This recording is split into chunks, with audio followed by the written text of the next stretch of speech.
7 India, सच दिखाने की हिम्मत। नमस्कार, न्यूज 24/7 इंडिया में आपका स्वागत है। मैं हूं आपके साथ निधि पाल। चलिए शुरुआत करते हैं आज की ताजा खबरों की। ग्वालियर में संचालित सभी 10 पाठशालाओं से प्रारंभिक शिक्षा से आए बच्चों ने एक अनूठा संदेश सृष्टि की सुरक्षा हेतु दिया है।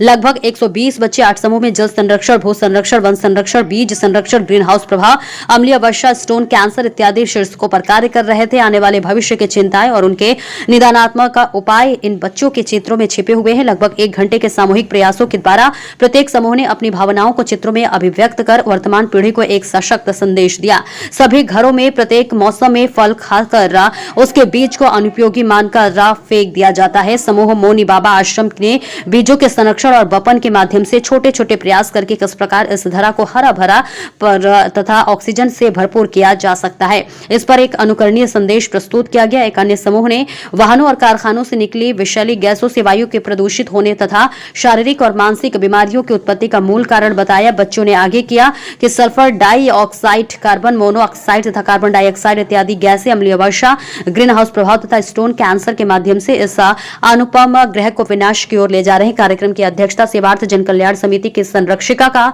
श्रीमती शकुन वैश्य थी और इस अवसर पर मुख्य अतिथि राजमाता विजय राजेश सिंधिया, कृषि विश्वविद्यालय के सेवानिवृत्त प्राध्यापक डॉक्टर राजेश लेखी तथा विशिष्ट अतिथि इस देश के प्रख्यात पर्यावरणविद डॉक्टर ऋषिकेश शर्मा थे।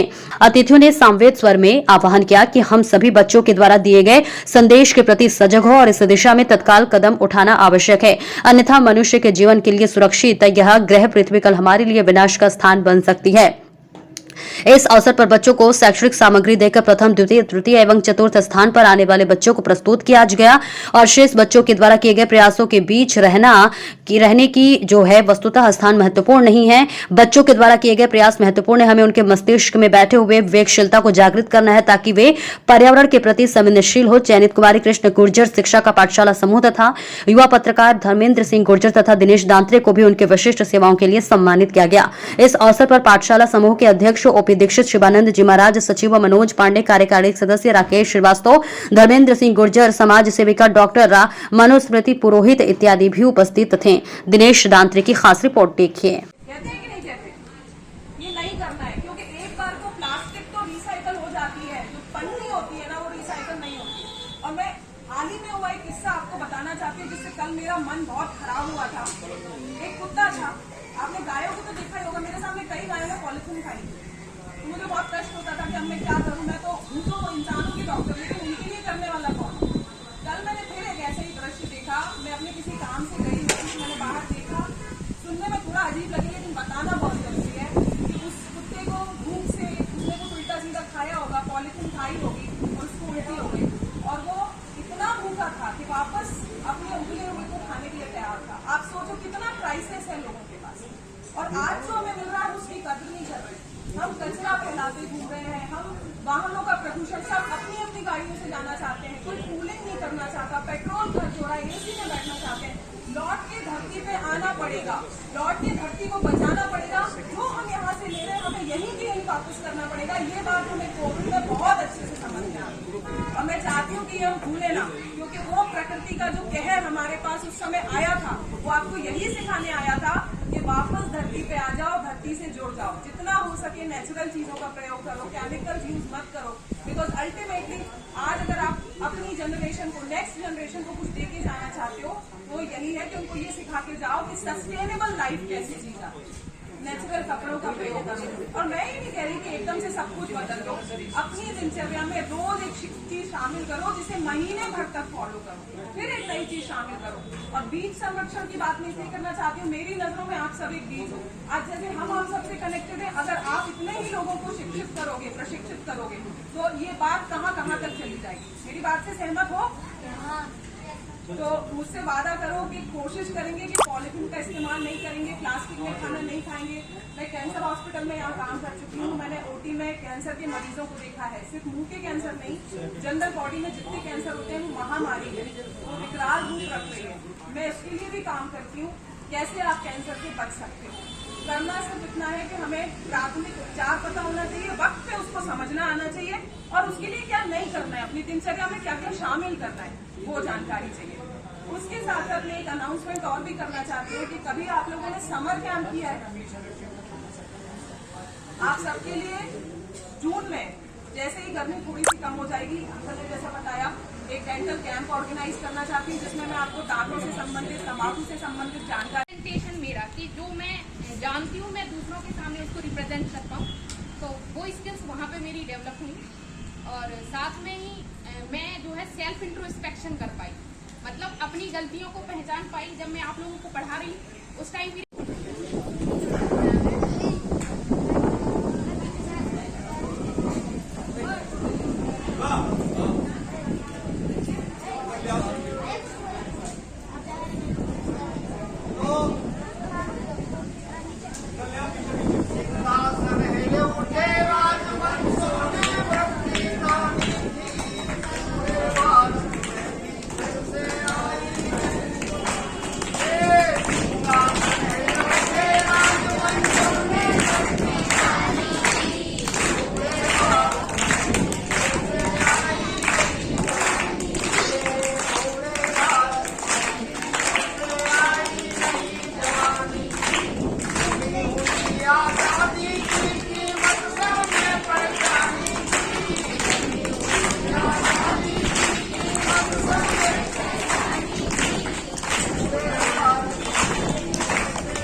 तो आपका आगमन हुआ है विश्व पर्यावरण दिवस पर, बच्चों को आपने क्या क्या वो दिया है कि किस तरीके से पर्यावरण की रक्षा करना चाहिए, पेड़ पौधों को किस तरीके से बचाना चाहिए, क्या क्या आपने बताया बच्चों को? मैंने बच्चों को जो है विश्व पर्यावरण दिवस पर किस प्रकार से जो है पेड़ पौधे जो है उनकी हर उम्र के साथ में जो है जितने वर्ष के वो हैं उतने पेड़ जो है वो हर वर्ष लगाएं अपने जन्मदिन पर।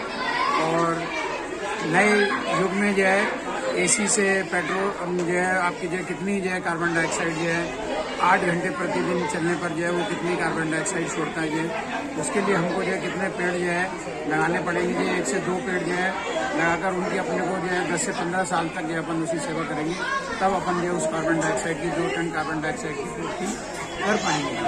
इसी प्रकार जो है अगर मोटरसाइकिल या उससे जो है अगर अपन 2 लीटर पेट्रोल जो है प्रतिदिन अगर एक खर्च करता है तो पूरे वर्ष भर में जो है वो लगभग जो उससे जो है जो कार्बन डाइऑक्साइड जो है 2 टन कार्बन डाइऑक्साइड निकलेगी। उसको लिए भी जो है लगभग 1 से 2 पेड़ जो है उसको लगाने पड़ेंगे और उसको 10 से 15 वर्ष तक जीवित रख के उससे जो है ऑक्सीजन मिलेगी, तब उसकी हम पूर्ति कर पाएंगे। और ये जो पन्नी है, प्लास्टिक है, इनका क्या दुरुपयोग है जो है, उससे क्या नुकसान है जो है, उससे संबंधित मैंने बच्चों को जो है समझाया।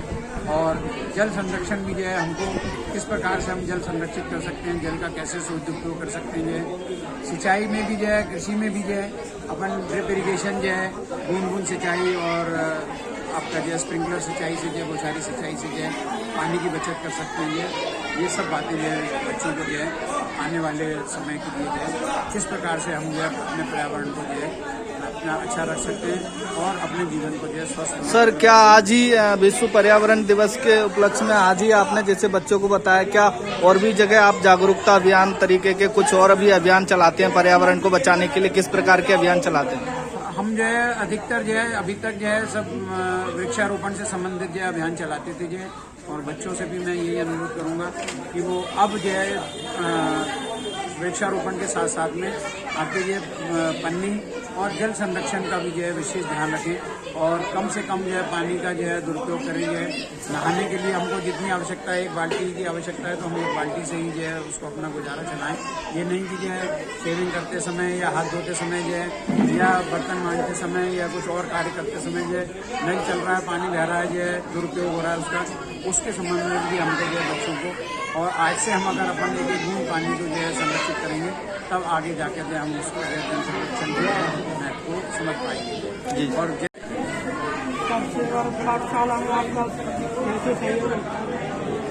सेवायत पाठशाला में जो है मैं संचालक जो है वो भी दीक्षित जी जो है के माध्यम से मैं आया और उन्होंने मुझे आज जो है मुख्य अतिथि के रूप में आमंत्रित किया गया।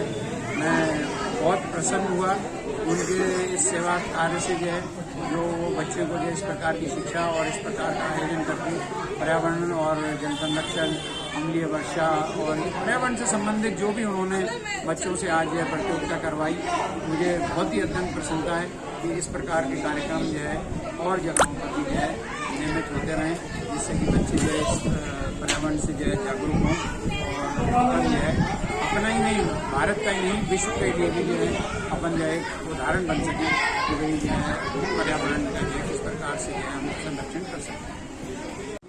और बच्चों को ज़्यादातर हम पर्यावरण के बारे में, जलीय जीवों के बारे में किस तरह से संरक्षण करें और पर्यावरण का किस तरह से संरक्षण करें, अधिक से अधिक पेड़ लगाएं, इस संबंध में हम अधिकतर जो है समय समय पर जब भी बुलाते हैं तो बच्चों को इस पर्यावरण शिक्षा के बारे में जानकारियाँ उपलब्ध कराते हैं। यहाँ के अलावा अन्य जगह भी आप ऐसा काम करते हैं? अन्य जगह भी कई जगह हमने वन विभाग में हमारा मेन रोल है। वन विभाग के फ्रंट लाइन स्टाफ को, फॉरेस्ट गार्ड हैं, फॉरेस्ट ऑफिसर्स हैं, पूरे प्रदेश में जहाँ जहाँ हम जाते हैं, हमें चूँकि घड़ियाल पे ही मेरी PhD है और प्रदेश में अकेले हैं हम, तो जहाँ जहाँ हमें घड़ियाल से संबंधित, मगर से संबंधित, कछुओं से संबंधित जहाँ जहाँ ट्रेनिंग होती है, फॉरेस्ट स्टाफ को हमने कई जगह कई विभागों में ट्रेनिंगें दी हैं। यहाँ से पूरे प्रदेश में, इवन छत्तीसगढ़ में भी हम पिछले साल गए थे तो वहाँ पे भी स्टाफ को ट्रेनिंग दी। यहाँ पे सोन घड़ियाल सेंचुरी में, केन घड़ियाल सेंचुरी में, भोपाल में अभी हमने किया था, केरवा डैम है उसमें। तो ये इस तरह से हम पर्यावरण के संबंध में, जलीय जीवों के संरक्षण के संबंध में, घड़ियाल, मगर, डॉल्फिन, कछुए, बर्ड्स, इन पे हमारा जलीय जीव विशेषज्ञ के रूप में